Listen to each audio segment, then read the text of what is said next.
Hey everybody, Salam Maradi, Douglas Salomon, here at Low Production Studios, and the title is quite obvious, of course. I signed a new listing the other day, and Douglas Salomon has this seller's guide. We also have a buyer's guide. A seller's guide to go over some of the things that a seller has questions about or just concerns. I'm going to go over my list here of notes while I talk. First, how to communicate. How to communicate with your sellers, whether it's scheduling an appointment or talking about an offer that came in, discussing some feedback. How do we like to communicate? Well, when I'm dealing with two partners, it's easiest to communicate in a group text.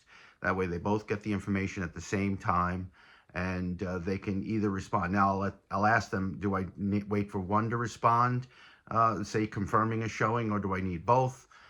If it's just one person, how do they prefer to communicate? Do they want a phone call? Okay, people work from home. There's different schedules. How do you want to communicate is an important thing to get set from the beginning. And typically you communicate with them in the past, so you have an idea. Marketing. We start marketing the property the day we list it with a coming soon.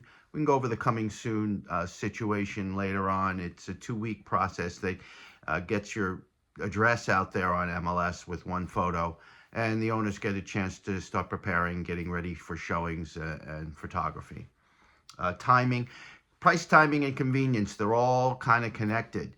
Convenience, these particular owners here have a dog, and they work from home, so it's a little challenging potentially getting showings.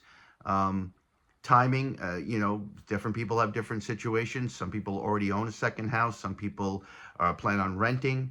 Some homeowners don't need the house anymore. It might be in an estate. So timing is important to discuss with that particular homeowner. And of course, the convenience, whether again working with the dogs or working from home, these 3 factors are important to discuss. The fee.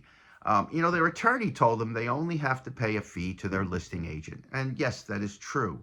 But I've received many, many offers from other agents. And it's a binder form that they send me, and it's proof of funds or a bank pre-approval.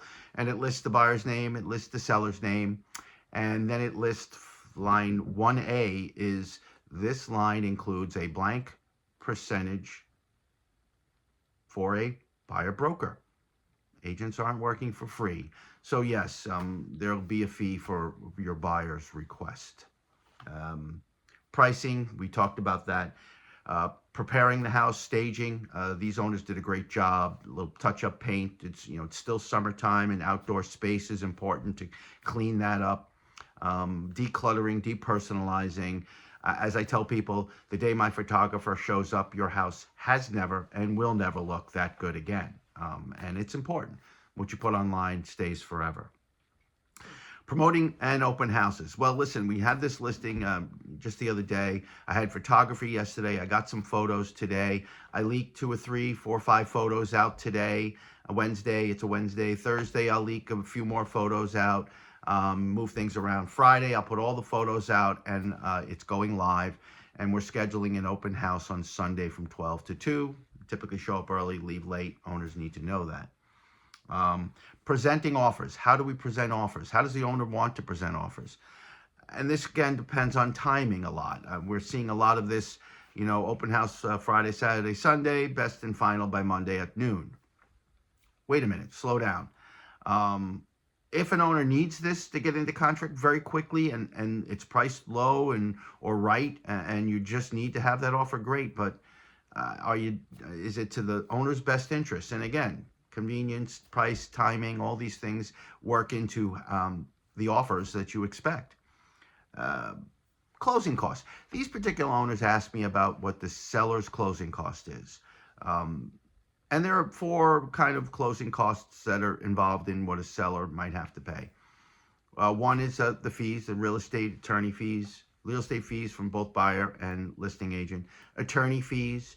There's some miscellaneous miscellaneous title issues that may come up, a few $100s.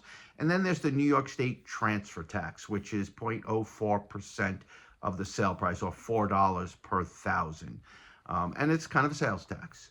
The other, now that when they talk about closing costs for the seller, but let's talk about the net. Now, the net also has to do with, when they're doing the numbers, what is their mortgage payoff letter? How much is that? Is there a more satisfaction fee that's included in there? And then again, property taxes. Yes, you get reimbursed for the property taxes you had put forth already. In January and February, that's quite a bit. You have 3 or 4 months worth of property taxes you prepaid, and you'll be getting that back from the buyer. But if you're closing sometime in December, very little amount of that property tax that you're getting back, because you only paid your taxes through the end of the year.